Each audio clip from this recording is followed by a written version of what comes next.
Hey guys, today I want to talk to you about how to find out your total addressable market, or TAM for short. So there are a few ways to go about doing this. I've recently had to do this, so I thought it would be a great time to put together a quick tutorial or how-to on how to go about doing it.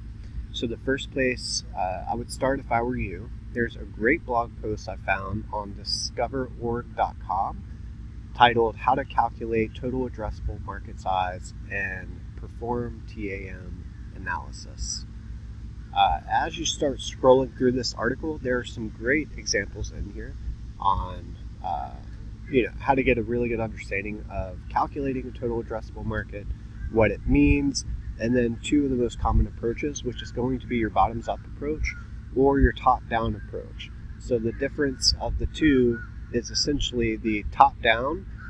Maybe you don't currently have customers, you don't currently have a solid understanding of your numbers, so you're just getting started, you're kind of assessing the economy as a whole or business industries, whereas bottoms-up generally means you've got some information regarding your customers, lifetime value of a customer, so you've got a little bit of data in your business that you can kind of base your total addressable market size from. And then what you're going to do with this information is you will, for example, go to census.gov or IBIS World, and I'll go through both of those with you. In this example, I'm going to show you how to do it from the bottoms-up approach, because in this example, we're going to use a company that I'm currently doing the total addressable market for. So I've got a little bit of data on them, and I know exactly what industries we're going to go after. So I'll show you how to curate that information and find out your total addressable market. So to get started, one of the things I've done is created a Google spreadsheet. This is just where I'm going to plug in some quick numbers here, along with doing some really simple calculations. And then you can pull up IBIS World, that's ibisworld.com. You can pull that up in a new tab. This is where we're going to do some industry research. And you can also do this on census.gov, depending on what information you're looking for and whether or not one of these two sources has the information you need. So there are a couple of different sources there for you.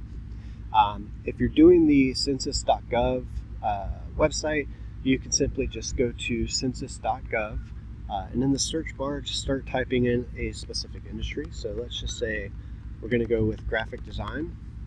And you're going to look for the NAICS code. So in this case, it's 541430. And you can click on that specific industry and pull up some information there. Click over here. So I see a little bit of information based on the indexes, the counts, etc. Now I preferred, and I pulled my numbers from IBIS World, just because it was a lot easier to pull all that information in one place. And as you'll see in my spreadsheet here, we're going after, in this example, creative services. So I had to actually pull together a few different industries so that I can do a calculation on them. So in this example, advertising agencies, digital agencies, graphic designers, etc. So if you go to IBIS World and you go in the search box, you can type advertising, and you'll see some suggested search results come up for you. So let's just say advertising agencies in the US. I'll click on that, and then one of the first results that I see here, so I've got that code that I just referenced. I can click on this, and even with the free tier that we have available, this is going to show us what the total industry revenue is based on the year. So 2019 had a $54 billion industry revenue.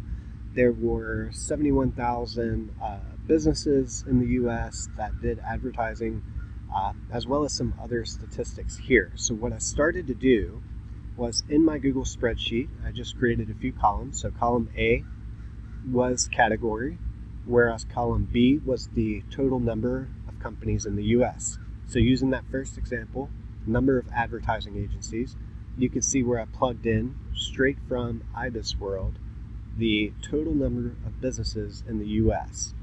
Okay, and then just for reference and credibility, I also linked to the page that I gathered this information from. So I did this, and I repeated that for each industry that I was going after.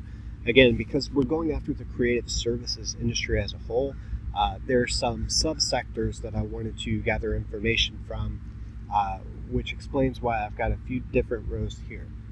So then what I did was at the bottom of the row, I did a simple calculation where I just simply added all of these numbers together. So what's the total number of employees in this specific industry? And then down below, again, taking the bottoms-up approach to finding out our total addressable market, I figured out what is the average lifetime value of a customer per year. So in this example, I just plugged in $3,000. Now, what you can do is a simple calculation to multiply your total addressable market size by the average lifetime value of a customer per year, which brings us to the total of, in this case, an almost $4 billion total addressable market. So that's a really quick way on how you can find out your total addressable market. There's several other things I can go into it, but at a basic understanding, this is a great place to start. And in addition to that, we're saying that this is a $4 billion total addressable market. That doesn't necessarily mean that, we're going to come out and we're going to get $4 billion because we're going to capture 100% of the market share. In reality, I think a good rule of thumb is about 4 or 5%. You got to think about, in an example, Salesforce, who's been around for a long time, I think they just announced that they captured roughly 18% of their total addressable market. So that would, in this instance, mean they captured 18% of this, if we're using this example, of this $4 billion industry. Okay, so a good rule of thumb is, as far as you're concerned in your business, estimate 2-6% tops, just to make it more realistic. I hope you find this information helpful. If there's anything I forgot to add in this video, or if I completely butchered it, feel free to drop a comment below so that we can help share the knowledge.